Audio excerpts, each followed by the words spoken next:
cachaça, cocaína, crack, uma sopa de remédio que eu tomei para me matar. Essa era a minha vida nas ruas.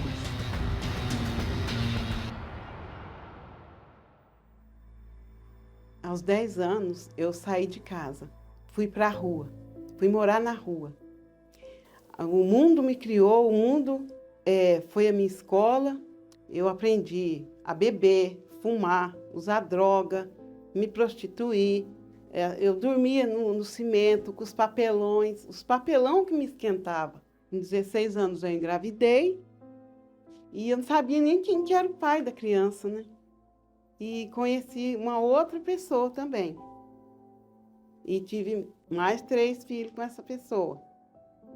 Mas só que ele também, né? Ele também se drogava. E as crianças ficavam sem nada, dormiam no chão.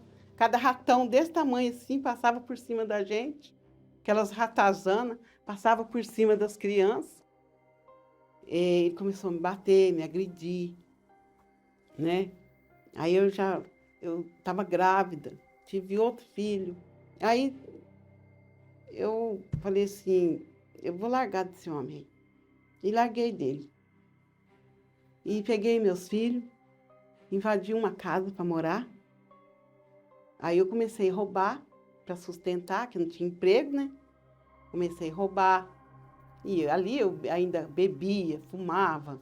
Eu via vultos, eu via voz, eu comecei a ter depressão. E aquilo só ia aumentando na minha vida. E eu falava, mas o que é isso? Eu queria voltar num estado normal, mas eu não conseguia. Eu cheguei a tomar remédio, fiz uma sopa de remédio para me beber. E eu falei, agora eu vou acabar com esse sofrimento. Eu vou tomar esse remédio, fiz uma sopa mesmo. Então, tudo quanto é tipo de remédio, tomei aquilo ali para morrer. Não morri. Um dia eu fumei tanto crack que eu tive quase que uma overdose mesmo. O crack acabava, eu raspava o cachimbo para pegar aquela borra lá, que aquilo ali deixa a pessoa mais louca ainda, né? Eu cheguei até joelhar na frente do traficante para ele me dar droga para me fumar. As minhas filhas, né, que eram só meninas, e elas viam tudo aquilo, né? E elas viam eu me cortar. A outra estava dormindo, mas a parede ficou toda ensanguentada de sangue. E elas presenciavam tudo aquilo. Só que elas ficavam quietinhas, né? Que acho que elas tinham medo, né? E elas ficavam quietas.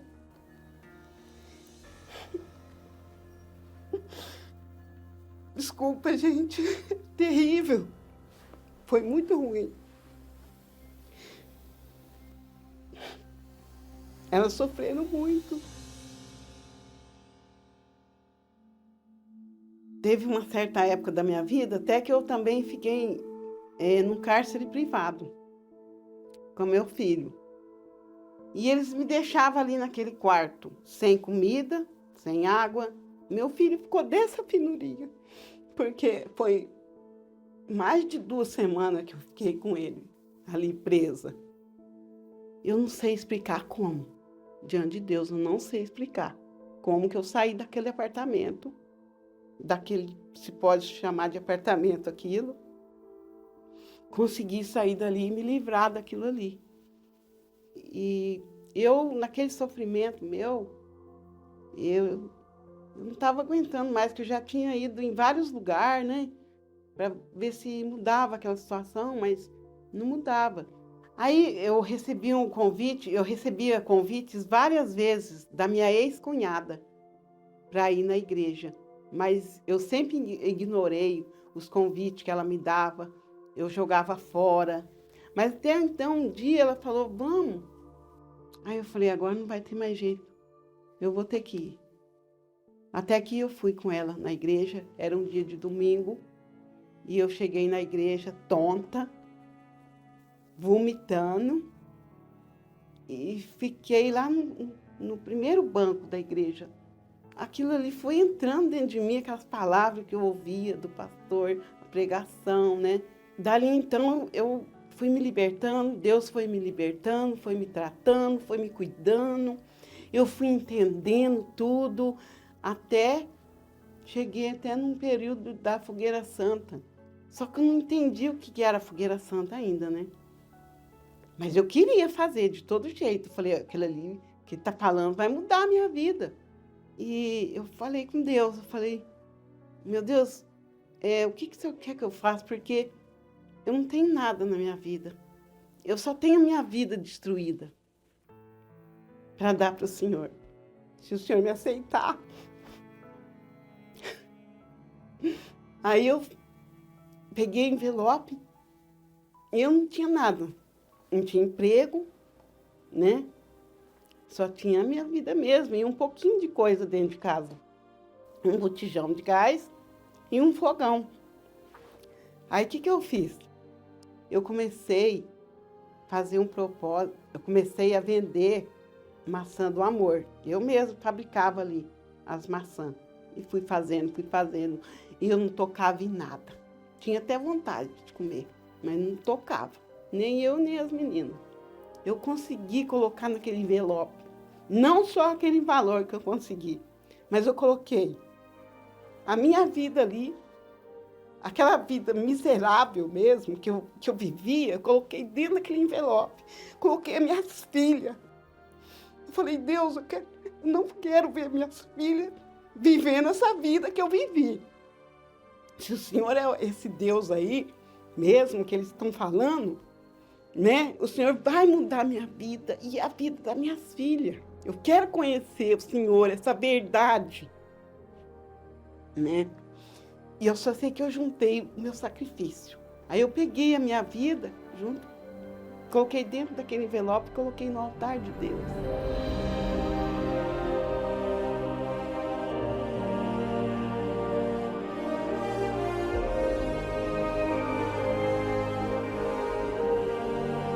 Quando eu desci de lá, eu já desci assim, diferente, com uma certeza que a minha vida ia mudar.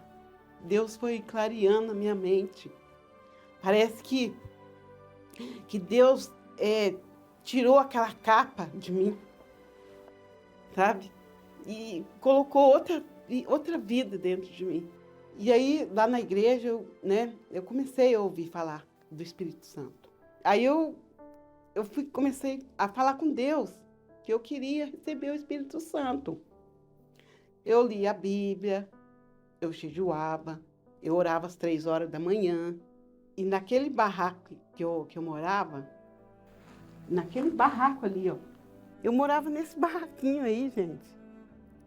E foi ali que eu recebi o maior tesouro da minha vida, que foi o Espírito Santo. E ali, o Espírito Santo se manifestou para mim. Ele se manifestou e ele veio sobre mim. E ele entrou dentro de mim. O barraco para mim sumiu. O barraco desapareceu. Ali só tinha eu e o Espírito Santo. Foi a coisa mais linda da minha vida. E eu nunca esqueço desse momento. Nunca vou me esquecer.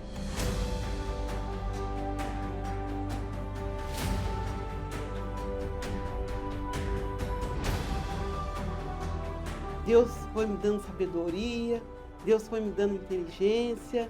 Lá na igreja mesmo, né? Eu conheci o meu esposo. E meu marido, ele tem os veículos dele de trabalho, né? Ele tem a empresa dele. Aquele barraco, que era daquele tamanho, hoje a minha sala é maior do que o barraco. Lá é uma chácara, lá eu tenho um pomar, né? A gente tem frutas. Para quem não tinha nenhuma fruta para comer, hoje eu tenho um pomar de frutas. Tem de tudo para comer, né? A gente passava fome, comia fubá, né?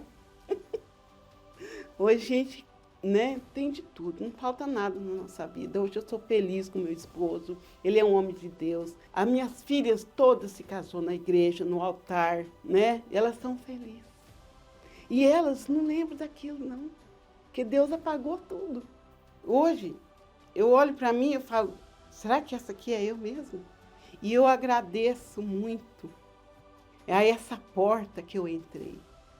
Porque eu entrei por várias portas e nenhuma, não aconteceu nada na minha vida, só piorou.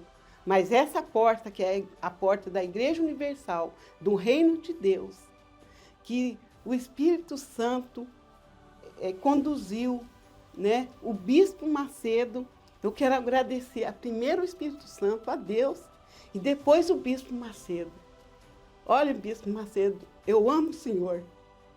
Mesmo sem conhecer o Senhor, eu amo o Senhor, porque o Senhor é um homem muito usado por Deus. E eu quero agradecer os obreiros, né? Lá da igreja de Varginha.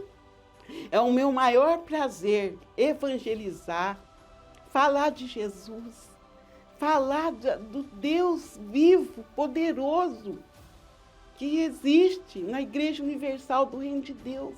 Eu só tenho a agradecer ao Espírito Santo. Ele é tudo para mim. Eu posso ficar sem tudo na vida. Até essa capa aqui, essa carne, mas eu não fico sem o Espírito Santo.